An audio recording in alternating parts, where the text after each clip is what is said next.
صدر مملکت آصف علی زرداری کا سرکاری دورہ چین، پاکستان اور چین کے درمیان 3 مفاہمتی یادداشتوں پر دستخط کی تقریب۔ محکمہ بلدیات سندھ اور لوشائن انوائرنمنٹل ٹیکنالوجی گروپ کے درمیان پہلی مفاہمتی یادداشت۔ سمندری پانی قابل استعمال بنانے میں تعاون کے سمجھوتے پر دستخط۔ کراچی کو پانی کی فراہمی کے لیے سمندری پانی کو میٹھا بنانے کے منصوبے پر تعاون کیا جائے گا۔ زرعی ٹیکنالوجی اور چائے کے شعبے میں تعاون کے سمجھوتوں پر دستخط۔ شرجیل انعام میمن اور چینی کمپنی کی جانب سے چیئرمین چیف زی شین نے سمجھوتے پر دستخط کیے۔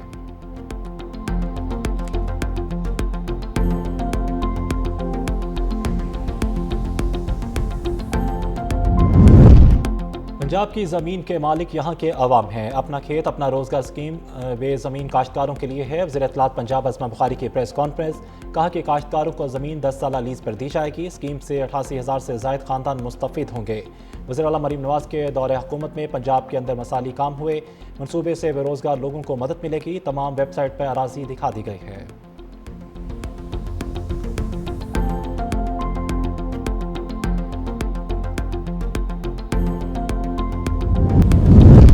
خیبر پختونخوا کے مختلف علاقوں میں زلزلے کے جھٹکے۔ اسلام آباد اور پشاور سمیت مالاکنڈ، بٹخیلہ، ایبٹ آباد، بونیر، سوات اور نوشہرہ میں بھی زلزلے کے جھٹکے محسوس کیے گئے۔ زلزلہ پیما مرکز کے مطابق شدت 5.7 ریکارڈ کی گئی۔ زلزلے کا مرکز افغانستان تاجکستان سرحدی علاقہ تھا، جبکہ گہرائی 170 کلومیٹر تھی۔ مختلف شہروں میں خوفزدہ شہری گھروں اور دفاتر سے باہر نکل آئے۔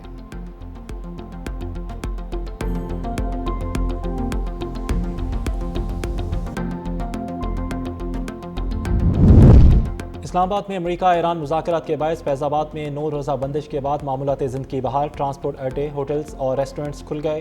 رواں ماہ دوسری بار غیر ملکی وفود کی آمد پہ علاقہ بند کیا گیا تھا۔ مسلسل بندش سے تاجروں کو بھاری مالی نقصان اور مزدوروں کو مشکلات کا سامنا رہا۔ تاجروں کا کہنا ہے کہ بندش سے کاروبار متاثر اور چھوٹے تاجر شدید دباؤ کا شکار ہیں۔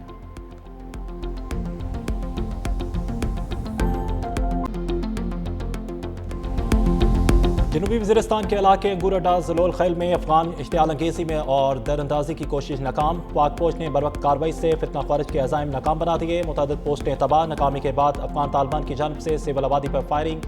2 خواتین سمیت 3 شہری زخمی۔ زخمیوں کو وانا ہسپتال منتقل کر دیا گیا۔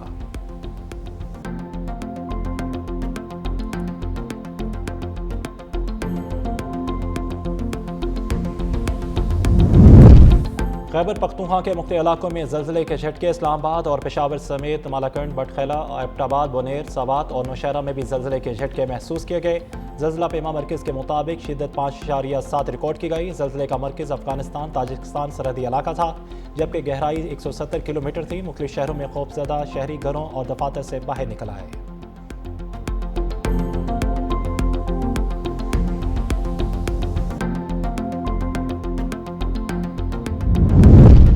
اور اسلام آباد میں امریکہ ایران مذاکرات کے باعث فیض آباد میں 9 روزہ بندش کے بعد معمولات زندگی بحال۔ ٹرانسپورٹر اور اڈے اور ہوٹلز اور ریسٹورنٹس کھل گئے۔ رواں ماہ دوسری بار غیر ملکی وفود کی آمد پر علاقہ بند کیا گیا تھا۔ مسلسل بندش سے تاجروں کو بھاری مالی نقصان اور مزدوروں کو مشکلات کا سامنا رہا۔ تاجروں کا کہنا ہے کہ بندش سے کاروبار متاثر اور چھوٹے تاجر شدید دباؤ کا شکار ہیں۔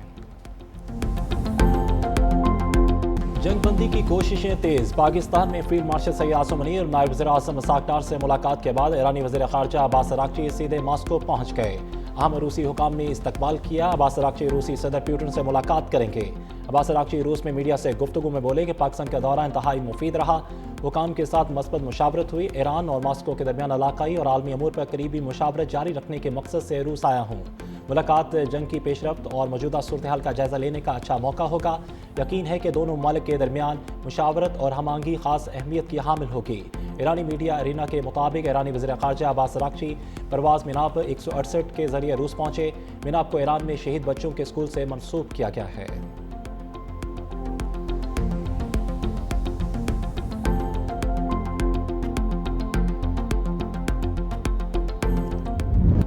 ایران کے ساتھ مزید مشاورت اب فون پر ہوگی۔ ایرانی حکام بات چیت چاہتے ہیں تو فون کر سکتے ہیں۔ امریکی صدر کا نرم لہجہ جنگ کے خاتمے کا پھر انتہا دے دیا۔ فوکس نیوز کو انٹرویو میں کہا کہ امید ہے کہ جنگ جلد ختم ہوگی اور ہم کامیاب ہوں گے۔ ٹرمپ نے پاکستانی قیادت کی تعریفوں کے بھی پل باندھے ہیں۔ بولے کہ پاکستان کے فیلڈ مارشل اور وزیر اعظم دونوں قابل احترام اور عظیم شخصیات ہیں۔ پاک بحر جنگ کے دوران 11 طیارے گرائے گئے۔ ایران تنازع کے معاملے پہ نیٹو ہمارے ساتھ کھڑا نہیں ہوا۔ برطانیہ نے کہا کہ جنگ کے اختتام پہ آپ نے ہرمز میں بحری جہاز بھیجے گئے، یہ اچھی بات نہیں۔ ایران کے حوالے سے چین مزید مدد فراہم کر سکتا ہے۔ روس اور یوکرین کے صدور کے ساتھ رابطہ ہوا، کشیدگی کو ختم کرنا چاہتے ہیں۔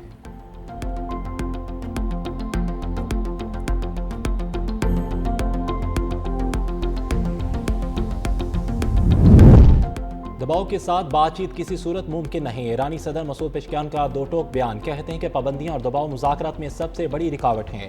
مذاکرات کے لیے مؤثر اور سازگار ماحول پیدا کرنا انتہائی ضروری ہے۔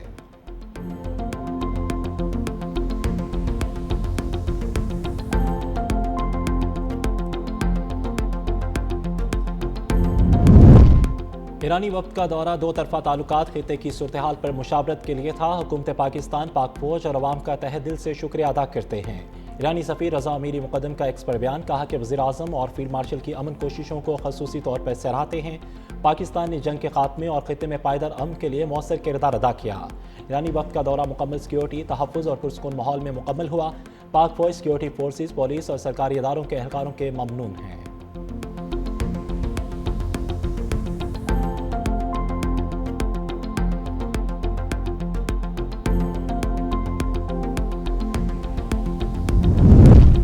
صدر مملکت آصف علی زرداری کا سرکاری دورہ چین، صدر زرداری سے صوبہ ہنان کے پارٹی سیکرٹری اور گورنر کی ملاقات، پاکستان اور چین کے درمیان تعلقات مضبوط بنانے پر اتفاق۔ صدر مملکت نے کہا کہ پاک چین تعلقات پاکستان کی خارجہ پالیسی کا اہم جز ہیں۔ پاکستان کے چین کے ساتھ تعلقات نسلوں پر محیط ہیں۔ صدر آصف علی زرداری کا چینی شہر چانگشا میں ہنان ٹی گروپ کا دورہ، صدر مملکت کو چائے کی کاشت، پروسیسنگ، تحقیق اور مارکیٹنگ پر بریفنگ۔ صدر آصف علی زرداری کمپنی کی تاریخ پر مبنی گیلری بھی گئے اور سینئر وزیر سندھ شرجیل انعام میمن، قاسم نوید قمر اور دیگر وزراء بھی ہمراہ۔ صدر آصف علی زرداری کا چین کے شہر چانگشا میں ثانی ہیوی انڈسٹری کا بھی دورہ، جدید مینوفیکچرنگ نظام، مصنوعات، تحقیق اور ترقی میں جاری سرمایہ کاری پر بریفنگ دی۔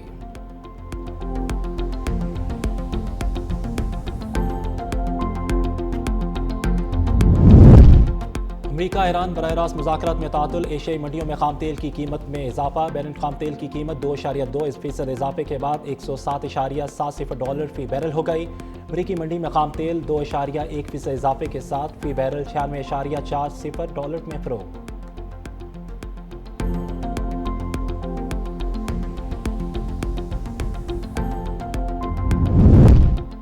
عالمی سطح پر تبدیل ہوتے ہوئے حالات، پاکستان اسٹاک ایکسچینج میں بھی کاروبار کا منفی آغاز، 100 انڈیکس میں 1403 پوائنٹس کی کمی، 100 انڈیکس 1,69,268 پوائنٹ کی سطح پر ٹریڈ ہونے لگا۔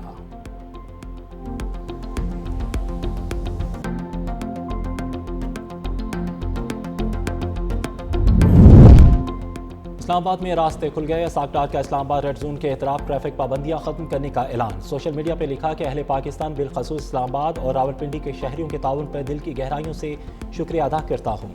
آپ کی حمایت ہمیں اپنے مہمانوں کی حفاظت کو یقینی بنانے اور خطے میں امن کے لیے اپنی کوششوں کو آگے بڑھانے کے قابل بناتی ہے۔ آپ کی مسلسل دعاؤں اور نیک تمناؤں کے قدردان اور طلبگار ہیں۔